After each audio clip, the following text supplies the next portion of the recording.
கோலம் போட தெரியாதவங்க இந்த ட்ரிக்கை யூஸ் பண்ணி மாக்கோலத்தையே போடலாம். இது அரிசி மாவு ஒரு 3 டேபிள் ஸ்பூன் எடுத்திருக்கேன். இந்த மாவை ரொம்ப கெட்டியாகவும் இல்லாமல் தண்ணியாகவும் இல்லாமல் தோசை மாவு பதத்துக்கு கலந்துக்கணும். பாருங்க, இந்த அளவுக்கு இருந்தால் போதும். இப்போ நான் ஃபேப்ரிக் க்ளூ டப்பாவை எடுத்திருக்கேன். நீங்கள் ஃபெவிகால் இல்லை ஆயில் கேன் எதுனாலும் யூஸ் பண்ணிக்கலாம். இப்போ அந்த லிக்விடை ஃபுல்லாக இதில் ஊற்றியாச்சு.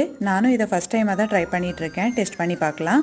பாருங்க, சூப்பராக வருது. வாசலில் கூட உங்களுக்கு கோலம் போட்டு காமிக்கிறேன். இது சக்ஸஸ் ஆச்சுன்னா இந்த மெத்தடை நீங்கள் கூட ஃபாலோ பண்ணிக்கோங்க. எங்கள் அம்மாலாம் கோலம் போடும்போது பச்சரிசியை நினச்சி அதை வெயிலில் காய போட்டு அதை பவுடர் பண்ணி வேணுங்கிறப்ப இந்த மாதிரி கலந்து துணியை யூஸ் பண்ணி போடுவாங்க. இல்லை அப்படின்னா இன்ஸ்டண்ட்டாக நினச்சி வச்சு அதை மிக்ஸி ஜார்லேயே வேணுங்கிற அளவுக்கு தண்ணியை ஊற்றி அரைச்சி அதில் கோலம் போடுவாங்க. இப்போ யார் எந்த வேலை செஞ்சாலும் ரொம்ப ஸ்மார்ட்டாக செய்கிறது பழக்கம் ஆயிடுச்சுல்ல, அதனால தான் நான் கூட இந்த மாதிரி மெத்தடை யூஸ் பண்ணியிருக்கேன். ஃபர்ஸ்ட் டைம் இதை ட்ரை பண்ணுறேன் அப்படிங்கிறதுனால நான் அரிசி மாவு கூட கடையில் கிடைக்கிற ரெடிமேட் மாவை தான் யூஸ் பண்ணியிருக்கேன். சக்ஸஸ் ஆகிருக்கு.